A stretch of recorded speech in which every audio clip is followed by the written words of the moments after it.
Hello again, this is Eric Youngblood, Training Manager for Syndicate Claim Services. Today we're going to be talking about how to set up a claim and put appropriate line items under the appropriate coverages. First we're going to create our claim. In this case I'm going to be using the carrier profile to create a new claim. Sometimes you'll receive a claim through an Xactanalysis client, and in that case you'll have it appear under one of the other profiles. In this case we're creating a claim under the carrier profile.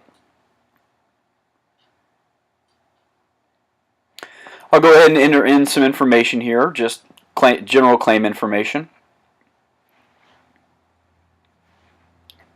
Name, street address,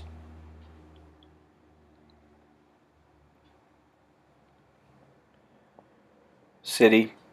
In this case you'll want to make sure you enter in the right zip code. That will trigger what price lists are available. In this case I'm going to be using the training price list, so the zip code doesn't matter. Make sure you enter in date of loss, the date that you received the assignment, date contacted, and date inspected. At the bottom here, some of this comes pre-filled because of the settings that I have, but before we do that, we're going to go to Copy from Project like I showed in another video, how to install our estimate tree into each estimate. In this case, we're going to be doing a residential claim first. So you go to a_res for residential. Click Scope. If you want to know more about this, feel free to watch the video.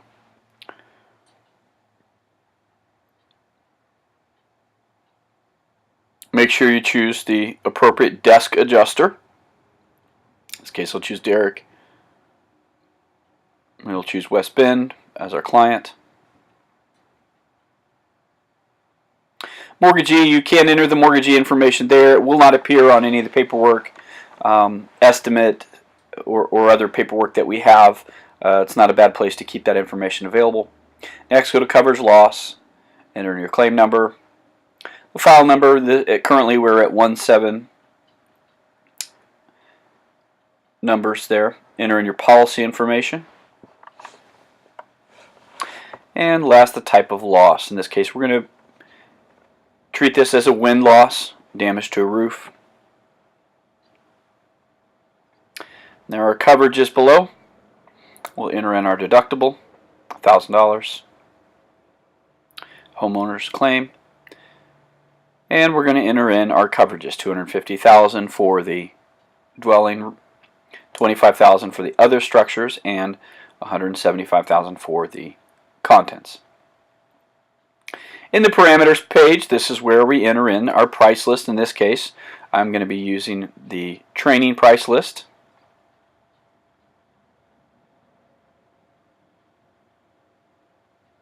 Most of our clients will just have us depreciate materials, but please check the guidelines. If we were to have O&P on this estimate, we need to make sure that it's marked neither, so that we do not tax the O&P and we do not apply O&P onto the tax. These are just a quick run through of some of the settings. The header that is appropriate for the majority of our clients is going to be the syndicate header. If you want to see what that looks like, this will be the appearance of it. Should have gotten installed when you installed our setup files in another video. The appropriate opening statement, SCS carrier, and this is how that opening statement appears.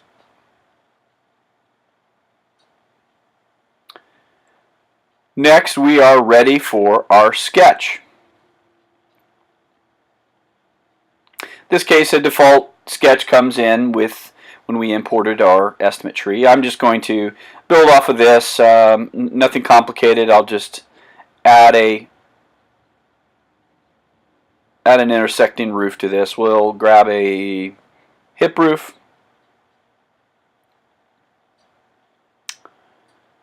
And we're going to take that, we're going to spin that. Now it's on the right there. We're going to spin that around. Bump that there. Now we've got intersecting roofs there. Now as you can see, there are two different roofs. We're going to zoom to extents, so now we can see the whole roof in one view. We're going to select them all, or lasso them, however you refer to them. You're going to left click, combine roofs, and now we've got one roofing structure. Now, when we create another roof, let's say we're going to create a detached garage or shed or something else, make sure that you use that lower tab there that I clicked and you mark Sketch 2. So this is the detached garage. Make sure that when this is created, we create it in this area here. Sketch 1 is our dwelling. Sketch 2 is another structure. Do not do it in the other area. Again, zoom to extent so that you can see the entire roof.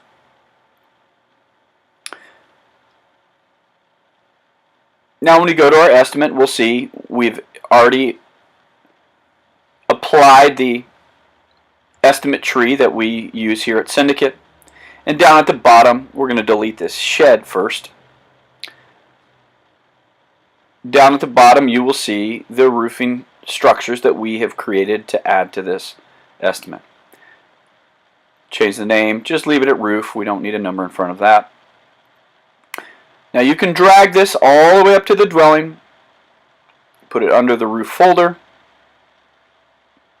And in this case, since I'm going to just do an estimate to the entire roof, I'm going to take all these and I'm going to get rid of these extra folders there. Next, go down below.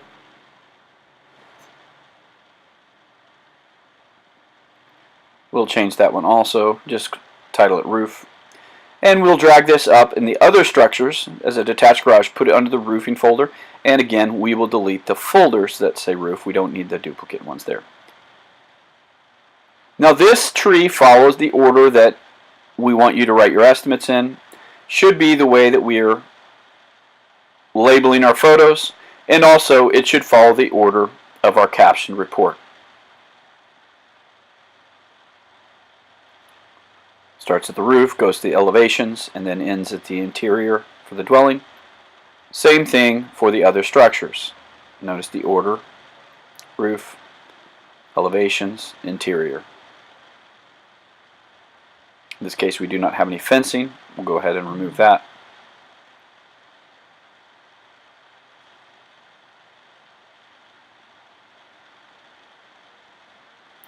Now let's add a couple roofing light items here. We're going to add in the removal of the roof, and there's a code we use for that. It starts with ARM. Tear off haul, we're going to do laminated shingles. This is the code that includes haul off. This is the one that the majority of our clients want us to use. Tear off, haul, and dispose of our shingles, laminated. Formula pre-populates for SQ for the number of squares. And we are going to use a laminated shingle for insulation, just replace since we've already done the removal. Hit OK.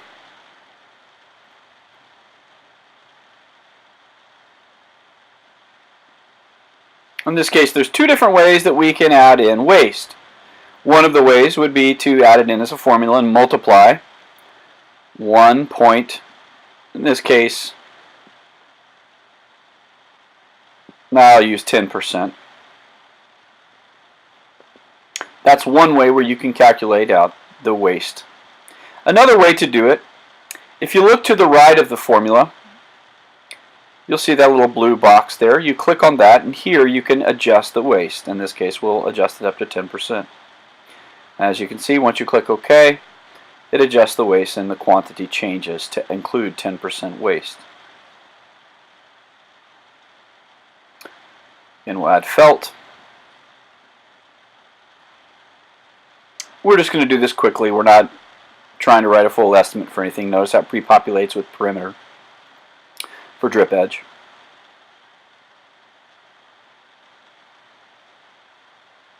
Now here we're going to take these and we're going to copy. Right now they default under dwelling, the coverages. And I'll show you where that applies. We've got other structures and contents also. But the default coverage is going to show up under dwelling. And you notice there is where it says coverage, dwelling. And if you're not careful, contents, other structures will all default there. Now we're going to copy and paste this just to make this go quickly. We're going to paste this down to the other structures, to the detached garage that we have. Notice we have all formulas, so we don't have to change them. It calculates out the correct number. Again, same amount of waste involved. We'll just leave it at 10%. Drip edge, again, perimeter. It adjusts it based on the sketch that I have included. But notice here that the coverage still says dwelling, even though that we're in the folder for other structures.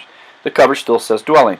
So in order to change this, we've got two different ways that we could change it. We could go to each individual line item and click on each line item, and then, or we could select them all.